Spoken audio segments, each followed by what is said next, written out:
Hello guys, আমি আজকে খুব খুশি, খুব হ্যাপি। আমি আজকে একটা নয় দুটো কিন্ডার জয় গিফট পেয়েছি। Thank you so much bestie for this. এটা সব জায়গায় আউট অফ স্টক। সেদিনকে শ্রীরামপুরে আমি যখন ওর সাথে গেছিলাম, আমি প্রত্যেকটা দোকানে জিজ্ঞাসা করছিলাম and সবাই বলছিল সাপ্লাই বন্ধ করে দিয়েছে। তারপরে ও আজকে আমাকে যখন এগুলো এনে দিল, আমি so happy.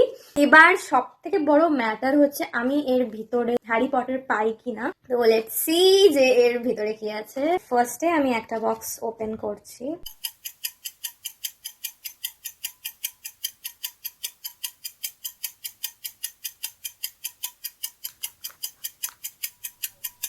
No, I am unlucky. এখানে একটা ট্রেন আছে, পরে খাবো। লাভ কিন্ডার জয় বাড়িতে। তো নেক্সট দ্য লাস্ট হোপ। আমি জানি না কোথা থেকে খুঁজে বের করেছে। Please please please.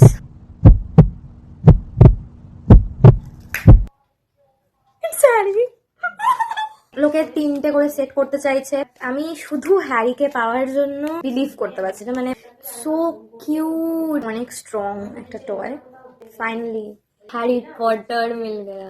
2025 মেনে লিয়া। আচ্ছা, এরকম একটা ফিলিংস আসছে। এত ছোট একটা জিনিসও হ্যাপিনেস দিতে পারে।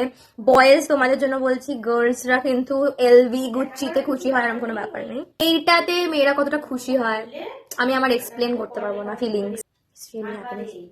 আর কিন্ডার জয় কিনবো না, কেনার ক্রেজও আমার শেষ। আমি শুধু এটার জন্য দোকানে দোকানে ঘুরেছি, পাগলের মতো খুঁজেছি। খুব ব্লেসড ফিল করছি, খুব লাকি ফিল করছি। এই যে দেখো, ফাইনালি পেয়ে গেছি। ইস, কি এটা? হাঁড়ির মতো একটা মাথা, কি বাজে একটা জিনিস। তার জন্য একবারে যেন মাথাটা খারাপ করে দিচ্ছে, খালি কিন্ডার জয় করে। আমার মা আমার ফিলিংসকে যতই ইগনোর করুক, I am so happy today. Thank you for watching, guys. Tata.